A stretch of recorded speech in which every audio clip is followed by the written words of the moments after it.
He was spiritual leader of the world's Ismaili Muslims for almost 70 years and a billionaire philanthropist.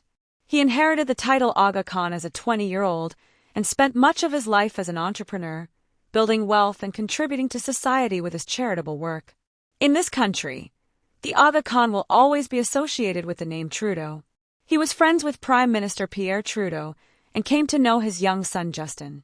His Highness the Aga Khan was an extraordinarily compassionate global leader, a man of vision, of faith, and of incredible generosity. He was passionate about Canada and what we've been able to create here in this country. He served as United Nations High Commissioner for Refugees. In 1971, with the Aga Khan's involvement, Pierre Trudeau, as Prime Minister, accepted thousands of refugees who were expelled from Uganda. Because of his connection with the elder Trudeau, he focused much of his charitable work in Canada. He is truly a beacon of humanitarianism, of pluralism, and of tolerance throughout the entire world.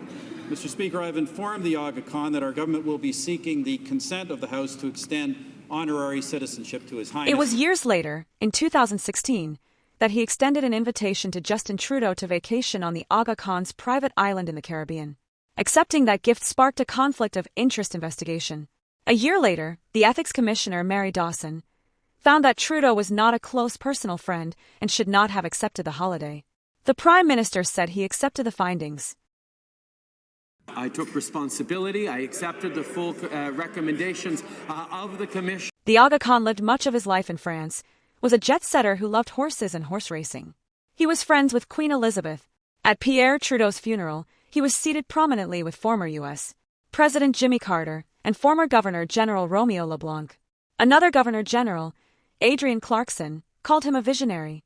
His wealth and influence afforded him the opportunity to make his great contribution to charity, helping communities around the world, including construction of the Aga Khan Museum in Toronto and the Global Centre for Pluralism in Ottawa, in partnership with the federal government.